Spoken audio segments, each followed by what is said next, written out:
По 3-неделниот зимски распуст, учениците денес се вратија на училиште. Второто полугодие од оваа учебна година Основното училиште Гоце Делчев во Гостивар го започна со нов покрив. Градежните активности на кровната конструкција се речиси целосно завршени. Од сега во училниците повеќе нема да тече вода при врнежи на дожд и снег. Останато е уште да се уреди ботаничката градина, која е составен дел од проектот, но за тоа ќе се почекаат подобри временски услови.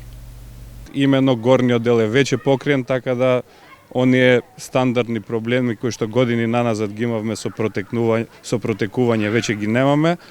Во делот на оваа површина тука каде што седиме, значи во пролет се очекува да се доврши со засадување на она зеленило кое што беше предвидено од таа кровна градина и со тоа мислам дека значајно би се подобрили условите во Основното училиште Гоце Делчев Гостивар.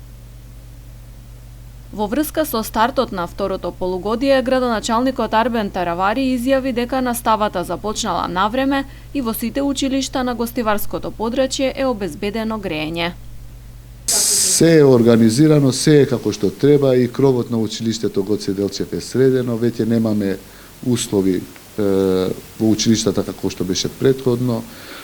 Планирани се одредени реновирања во следниот полугодие.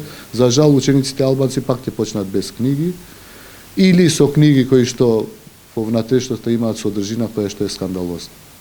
Инаку новиот кров на училиштето Гоце Делчев е проект на општина Гостивар и UNDP со вкупна вредност од околу 300.000 евра. Во ова училиште настава посетуваат околу 1080 основци.